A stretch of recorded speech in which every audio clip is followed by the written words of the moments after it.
पर सज्जनों, इससे बढ़कर के जीवन को पवित्र करने का कोई साधन नहीं है। सबसे ऊंचा जो साधन है वो साधन है श्रवण। 3 महासाधन कहे हैं ना, श्रवण, कीर्तन और मनन।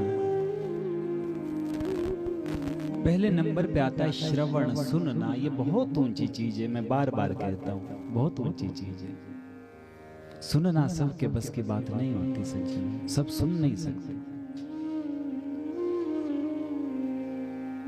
फिर जो हमने सुना है अब उसका मनन भी तो करना पड़ेगा, तभी तो जीवन में वो बात टिक पाएगी।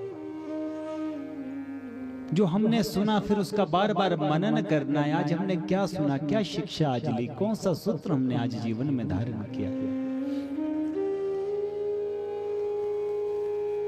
फिर मनन की बात तीसरे नंबर पे आती है। जो हमने सुना, जिसका हमने कीर्तन किया, जिसे हमने गाया, अब उसका मनन करना है। इसलिए श्रवण, कीर्तन और मनन, ये 3 चीजें हैं। आप ये समझ लीजिए ठाकुर जी तक पहुंचने की ये 3 सोपान है, 3 सीढ़ियां हैं। पहली सीढ़ी श्रवण, दूसरी सीढ़ी कीर्तन और तीसरी सीढ़ी मनन।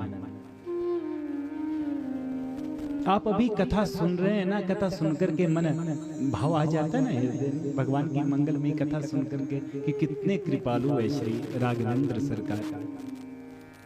तो सुनकर के मन पुलकित हुआ।